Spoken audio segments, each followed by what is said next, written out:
اونچی آواز میں پڑھا ہے، اے علی ابن ابی طالب، میں حاکم شام تجھے یہ تنبیہ کرتا ہوں، میرے سوچ کے میدان جنگ میں آنا، میرے پاس رائی کے دانوں جتنی فوج ہے۔ اچھا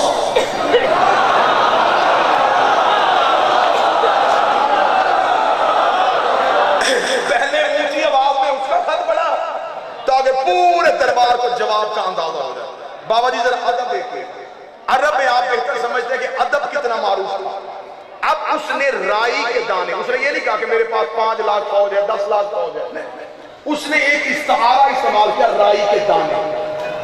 رائی کے دانوں جتنی فوج ہے، اتنی فوج ہوتی تو نہیں ہے، ایک اس نے استعارہ دیا، ایک تفصیل دی۔ اب ترمح نے اس کا جواب دینا، جواب بھی ترمح نے استعارے میں دینا۔ جواب میں یہ نہیں کہنا کہ علی کے پاس اتنی فوج ہے، نہیں، اس نے رائی کے دانے کہا ہے، اسے برابر کے فضل کے ساتھ جواب دینا ہے۔ اب جواب سننا جناب ترمح کا، اور دیکھنا کہ علی کے نوکر کتنے باکمال ہوتے ہیں۔ جناب ترمح نے خط پڑھا، اچھا میری فوج رائی کے دانوں کے برابر ہے، یہ کہہ کے کہنے لگا تو نے اپنی فوج میں ناز کیا ہے، تجھے نہیں پتا علی کے پاس مال کے اشتر جیسا مرغ ہے، تیرے دانے چن چن کے کھا جائے گا۔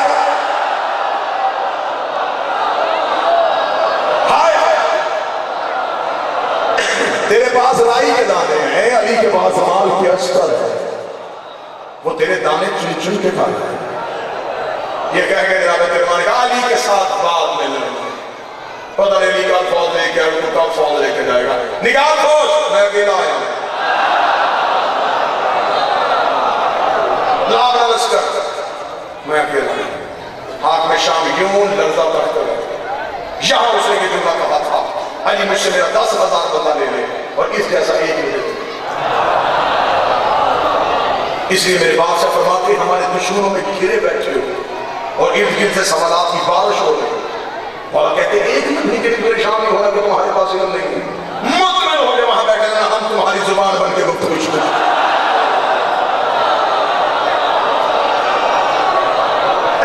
زندگی میں علی کی ولایت نہ چھوڑنا، حسین کا ماتم نہ چھوڑنا، یہ شام سازشوں کا کام۔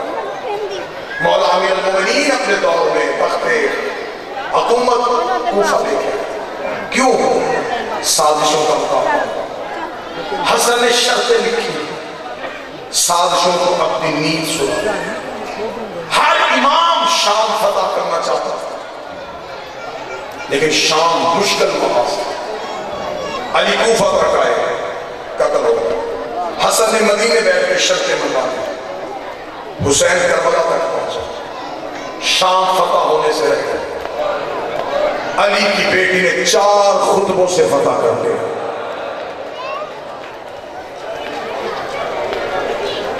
فتح کر گئی، خطبے کی دھار سے لڑی، ایسا زخمی کیا شام والوں کو، جو شام کے ظاہر بیٹھے گواہی دینا آج بھی دمشق میں راج ہے علی کی بیٹی کا۔ ایسے لگتا ہے جیسے یہ ملک آباد اس بیوی کی وجہ سے،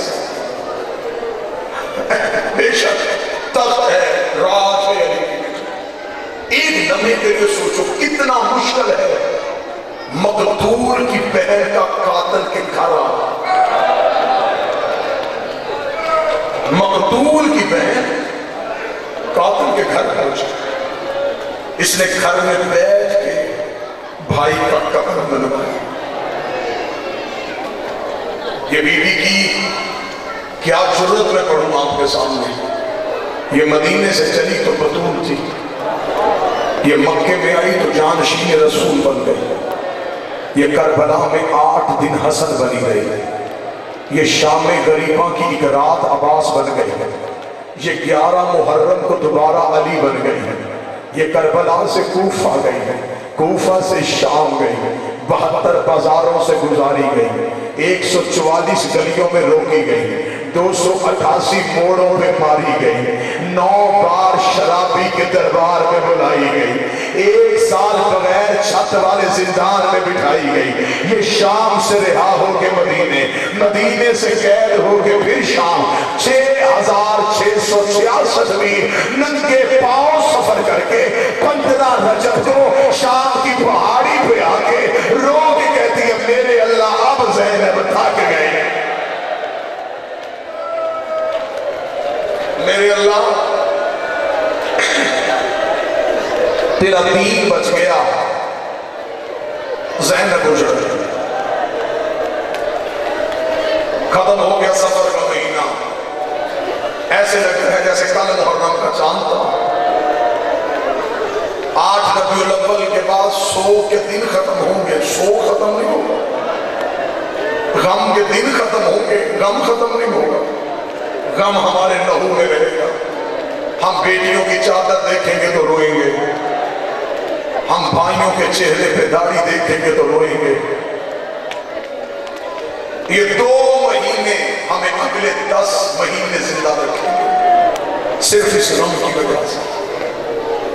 بس ایک چھوٹی بطول کا مجھے حکم ہوا ہے، 2 درد میں نے پڑھنے اور آپ کو سلام کرنا ہے۔ مشاعر کا بڑا ایک منفرد لہجہ میرے بعد ممبر پہ ہے، مجھے پڑھنے ہیں چھوٹی بطول کے 2 درد،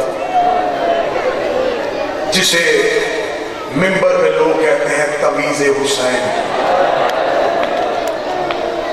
حسین کے سینے پر رہنے والی بیٹی، میری مائیں بہنیں بیٹیاں تشریف ہے، جیسے پردے میں آئی ہو ایسے ہی پردے سے جاؤ۔ اللہ ہر بہن کو بھائی ضرور دے، جس بہن کا بھائی کوئی نہ ہو وہ بازار میں ڈر کے چلتی ہے، اسے پتا ہے مجھے کسی نے روک لیا، میرے پیچھے تو آنے والا بھی کوئی نہیں ہے۔ بابا شرادی بادشاہ، مجھے بادشاہ حسین کی عزت کی قسم ہے، کسی بہن کا 4 سال کا بھی بھائی ہو نا تو وہ بہن بھائی کا ہاتھ پکڑ کے غرور سے چلتی ہے۔ اگر رستے میں چوک میں بدماش کھڑے ہوں، وہ 4 سال کا بھائی آگے آتا ہے اور آگے بہن کا چہرہ دیکھتا ہے، تو نہ گھبرا میں تیرے ساتھ ہو، تو نہ پریشان ہو میں تیرے ساتھ ہو۔ مجھے نہیں پتا وزیر آباد کتنا ماتم کر لے گا، سجاد کی 4 سال کی بہن شام کے ہر موڑ پہ سجاد کا ہاتھ پکڑ گئی، تو نہ رو میں تیرے ساتھ ہو، تو نہ گھبرا میں تیرے ساتھ ہو۔ سجاد رو کے کہنے سکینہ، بھائی بہنوں کو تسلیاں دیتے ہیں، تو بہن ہو کے تسلی دے رہی ہے، ماتم کرنا۔ رو کے کہنے میں تجھے اس لیے تسلیاں دیتی ہوں، میں مر گئی تو جنازہ اٹھا لے گا، اگر تو مر گیا بازار میں جنازہ کو آج رو۔ سجاد میرا تو تیرے سوا ہے ہی کوئی، سجاد میں بابا بغیر کفن کے چھوڑا ہے، نہ میں اس معصومہ کی قید پڑھوں گا، نہ میں اس معصومہ کی شہادت، گن کے 3 یا 4 منٹ، اس سے بھی جلدی کر لوں، 2 درد پڑھنے لگا ہوں۔ اس سے پہلے میں نے ممبر پہ بڑی بطول کے 3 درد پڑھے، اس کے بعد میں نے ممبر پہ اس چھوٹی بطول کے 2 درد پڑھے۔ پہلا میں درد پڑھوں گا، میں وجہ نہیں کھولوں گا، میں ایک اشارہ دیکھوں گا، اشارہ سمجھ دیکھوں گا، یہ میں محنت کروں گا۔ ماتم اتنا کر لینا کہ حسین کی بیٹی راضی ہو جائے کہ 1400 سال کے بعد بھی لوگوں نے میری قید پہ ماتم کیا ہے۔ میں پہلا درد بابا اجازت پڑھوں، ساری زندگی ذاکرین نے ممبر پہ پڑھا، سجاد نے بہن کرتے میں دفنائی تھی۔